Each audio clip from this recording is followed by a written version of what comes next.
മഹാകേരളം ചാനലിലേക്ക് എല്ലാവർക്കും സ്വാഗതം. വർഷം 2025 മാർച്ച് 29 ശനിയാഴ്ച രാത്രി ഏകദേശം 11 മണിക്ക് തൻ്റെ സ്വരാശിയും മൂലത്രികോണ സ്ഥാനവുമായ കുംഭത്തിൽ നിന്നും മീനം രാശിയിലേക്ക് ശനി രാശിമാറ്റം ചെയ്യുന്നതായിരിക്കും. അതായത് മേടം രാശിക്കാരുടെ 11ാം ഭാവത്തിൽ നിന്നും 12ാം ഭാവത്തിലേക്കായിരിക്കും ശനി പ്രവേശിക്കുന്നത്. ഇതോടെ നിങ്ങൾ 7.5 ശനിയുടെ പ്രഭാവത്തിൽ ആകുന്നതുമായിരിക്കും. ഇത് 7.5 ശനിയുടെ 1ാം ചരണമായിരിക്കും. വർഷം 2027 ജൂൺ 2 വരെ മീനത്തിൽ സഞ്ചരിച്ചതിന് ശേഷം ശനി നിങ്ങളുടെ രാശിയിൽ പ്രവേശിക്കുന്നതായിരിക്കും. അതോടെ 7.5 ശനിയുടെ 2ാം ചരണം ആരംഭിക്കുന്നതുമായിരിക്കും. മേടം രാശിയിൽ ശനി 2029 ഓഗസ്റ്റ് 8 വരെ നിൽക്കുന്നതായിരിക്കും. അതിനുശേഷം 2032 മെയ് 30 ശനി ഇടവത്തിൽ നിന്നും മിഥുനത്തിലേക്ക് രാശി മാറുന്നതായിരിക്കും. 2029 ഓഗസ്റ്റ് 8 മുതൽ 2032 മെയ് 30 വരെ നിങ്ങൾ 7.5 ശനിയുടെ 3ാം ചരണത്തിൻ്റെ പ്രഭാവത്തിലുമായിരിക്കും. അങ്ങനെ 2025 മാർച്ച് 29 ആരംഭിക്കുന്ന 7.5 ശനി 2032 മെയ് 30 അവസാനിക്കുന്നതുമായിരിക്കും. 7.5 ശനിയുടെ ഈ സമയത്ത് മേടം രാശിക്കാർക്ക് എന്തെല്ലാം പ്രഭാവങ്ങൾ ഉണ്ടാകുന്നു എന്നതിനെക്കുറിച്ചാണ് ഈ വീഡിയോയിൽ ഞാൻ വിവരിക്കുന്നത്.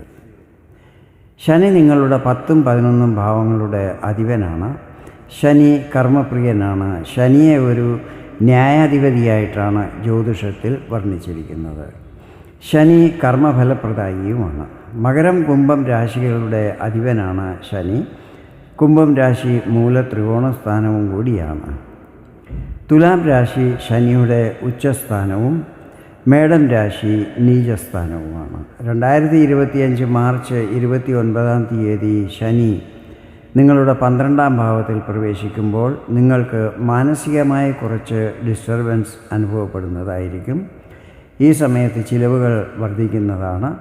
ഇത് ആശുപത്രി ചിലവുകളും ആകുവാൻ സാധ്യതകളുണ്ട്. 7.5 ശനിയുടെ സമയത്ത് നിങ്ങൾക്ക് കൂടുതൽ അധ്വാനം ചെയ്യേണ്ടി വരും. അതും നേരായ മാർഗം മാത്രമേ സ്വീകരിക്കുവാൻ പാടുള്ളൂ. അതായത് പൈസയ്ക്ക് വേണ്ടി യാതൊരുവിധ ഷോർട്ട് കട്ടും സ്വീകരിക്കുവാൻ പാടില്ല. ഈ സമയത്ത് എല്ലാ കാര്യങ്ങളും നല്ല ശ്രദ്ധയോടെയും ജാഗ്രതയോടെയും വേണം ചെയ്യുവാൻ. ലാഭസ്ഥാനാധിപനായതിനാൽ ശനി ലാഭസ്ഥിതികൾ നല്ലതാക്കുന്നതായിരിക്കും. ഇൻകം വർദ്ധിക്കുന്നതുമായിരിക്കും. പക്ഷേ ചിലവിൻ്റെ സ്ഥാനമായ 12ൽ നിൽക്കുന്നതിനാൽ കൂടുതൽ ചിലവുകളും ചെയ്യിക്കുന്നതായിരിക്കും. ശനി ഇവിടെ നിങ്ങളെ ഫൈനാൻസ് മാനേജ്മെൻറ്റിനെ കുറിച്ച് ബോധ്യപ്പെടുത്തുന്നതായിരിക്കും.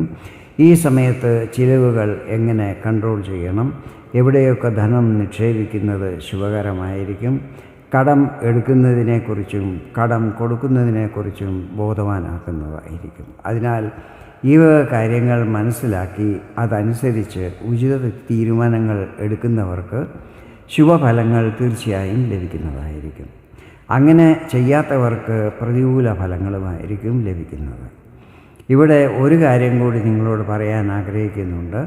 അതായത് ഈ പറഞ്ഞ കാര്യങ്ങളൊക്കെ ശനിയുടെ ചാരവശാലുള്ള ഫലങ്ങളാണ്. നിങ്ങളുടെ ജാതകത്തിലെ ഗ്രഹനില, ശനിയുടെ പൊസിഷൻ, ഇപ്പോഴത്തെ മഹാദശ, അപഹാരം എന്നിവയനുസരിച്ചും ഫലങ്ങളിൽ ചിലർക്ക് ഏറ്റക്കുറച്ചിലുകൾ അനുഭവപ്പെടുന്നതായിരിക്കും. ജാതകത്തിൽ ശനി 3, 6, 11 എന്നീ ഭാവങ്ങളിൽ നിൽക്കുന്നതും ഉച്ചസ്ഥാനമായ തുലാം രാശിയിൽ നിൽക്കുന്നതും ശനിയുടെ അംശബലം കൂടുതലുണ്ടെങ്കിലും ശനിയുടെ മഹാദശ നടക്കുന്നവർക്കുമൊക്കെ ഈ 7.5 ശനിയുടെ സമയത്ത് ശുഭഫലങ്ങൾ മാത്രമായിരിക്കും ലഭിക്കുന്നത്. പക്ഷേ ചെയ്യുന്ന കർമ്മങ്ങളെല്ലാം തന്നെ നേരായ മാർഗത്തിലുള്ളതായിരിക്കണം. നന്നായി പരിശ്രമം ചെയ്യുകയും വേണം. ഈ സമയത്ത് ലഹരി പദാർത്ഥങ്ങൾ പാടെ ഉപേക്ഷിക്കണം. അതുപോലെ അവിഹിത ബന്ധങ്ങളിലും ഏർപ്പെടുവാൻ പാടില്ല. ഇനി 12ാം ഭാവത്തിൽ നിൽക്കുന്ന ശനിയുടെ ദൃഷ്ടിഫലങ്ങളെക്കുറിച്ചാണ് വിവരിക്കുന്നത്. ശനിയുടെ 3-ാം ദൃഷ്ടി പതിക്കുന്നത് നിങ്ങളുടെ 2-ാം ഭാവത്തിലാണ്. ശനിയുടെ ദൃഷ്ടി കൂടുതലും അശുഭ ഫലങ്ങളായിരിക്കും നൽകുന്നത്. 2-ൽ ശനിയുടെ ദൃഷ്ടി പതിക്കുന്ന സമയത്ത് നിങ്ങളുടെ സംസാരത്തിലും പെരുമാറ്റത്തിലും നല്ല കൺട്രോൾ പാലിക്കണം. ആരുമായിട്ടും അനാവശ്യമായി വിവാദങ്ങളിൽ ഏർപ്പെടാൻ പാടില്ല. 2-ാം ഭാവം കുടുംബവുമായിട്ടും ബന്ധപ്പെട്ടിട്ടുള്ളതാണ്.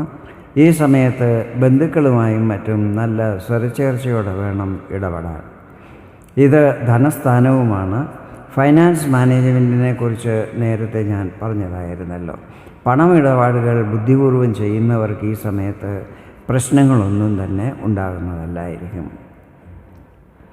ശനിയുടെ 7-ാം ദൃഷ്ടി പതിക്കുന്നത് നിങ്ങളുടെ 6-ാം ഭാവത്തിലാണ്. 6-ാം ഭാവം രോഗം, ഋണം, ശത്രു, തൊഴിൽ എന്നിവയുമായിട്ടെല്ലാം ബന്ധപ്പെട്ടിട്ടുള്ളതാണ്. 6-ാം ഭാവമായ കന്നി രാശിയുടെ അധിപൻ ബുധനാണ്.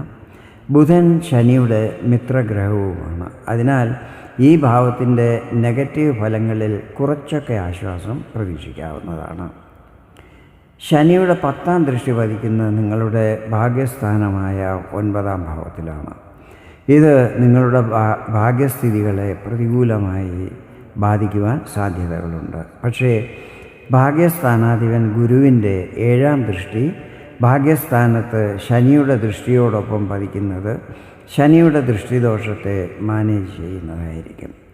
ഇതാണ് 7-ര ശനിയുടെ 1-ാം ചരണത്തിൽ മേടം രാശിക്കാരിൽ ശനി ചെലുത്തുന്ന പ്രഭാവങ്ങൾ. 2ഉം 3ഉം ചരണങ്ങളുടെ പ്രഭാവങ്ങളെക്കുറിച്ച് പിന്നീട് ഞാൻ വിശദമായി വീഡിയോ പബ്ലിഷ് ചെയ്യുന്നതായിരിക്കും. വീഡിയോ ഇഷ്ടപ്പെട്ടെങ്കിൽ ഇതുപോലെ ജ്യോതിഷ സംബന്ധമായ കൂടുതൽ വിവരങ്ങൾ അറിയുന്നതിനായി എൻ്റെ ഈ ചാനൽ സബ്സ്ക്രൈബ് ചെയ്യുവാൻ അഭ്യർത്ഥിക്കുന്നു. വീണ്ടും വേറൊരു വീഡിയോയിൽ കാണാം. അതുവരെ എല്ലാവർക്കും നന്ദി, നമസ്കാരം.